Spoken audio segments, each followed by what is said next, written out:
ignore. Just refuse to publish any facts of African history that don't go along with our racial theories.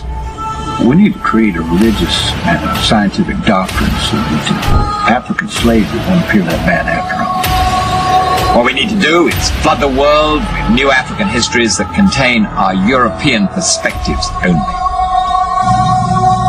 Start renaming people and places.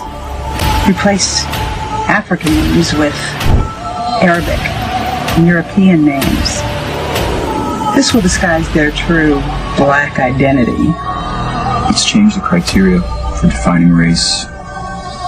For example, 1 drop of Negro blood in America makes you a Negro, no matter how light the skin.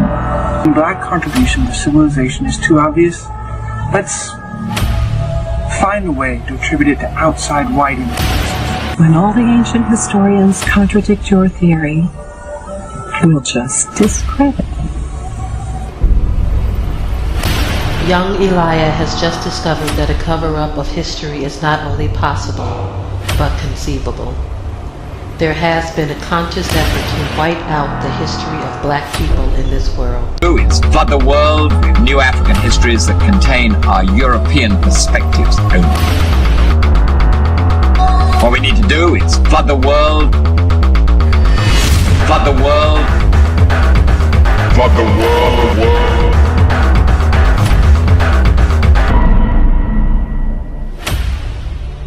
Over 100 years ago, a wandering prospector, a German by origin called Karl Mauch, searching for gold, came through these remote hills on a long trail and stumbled on this. He was the first white man ever to see it. And what he found, though he didn't know, were the largest man-made structures in any part of old Africa south of the valley of the Nile. A stone-built city in the heart of Africa, and yet the white people who first saw it were so blinded by their prejudices that they could not believe the evidence of their own eyes. Rather than face the possibility that Africans might have a history of their own, they fabricated exotic explanations and imagined fantastic rites in honor of faraway monarchs. Systems of the world have managed to convince the original peoples of the earth that they are nothing more than a worthless chance happening. You have those such as Jordan Maxwell, who claim that we are some sort of primitive being that was already here before God created them. Note the implication is that they were created by God and that we evolved. The favorite claim of many is that we evolved from apes, which helps them in stating in their constitution that we are only 3/5 human. Was the eminent writer and historian Thomas Carlyle. In 1849, Carlyle published an essay entitled Occasional Discourse on the Negro Question, in which he appealed for a return to some form of slavery. It was printed and reprinted in magazines across the world and helped transform the 19th century debate about race.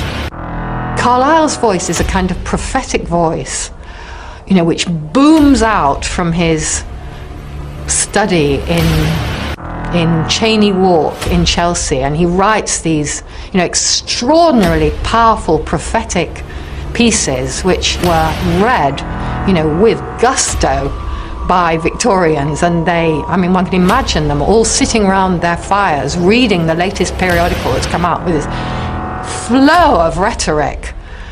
In this case, in the Occasional Discourse on the Negro Question, the flow of rhetoric is about the necessity for inequality. Inequality is the proper way to run a society. Those who know should rule those who don't know.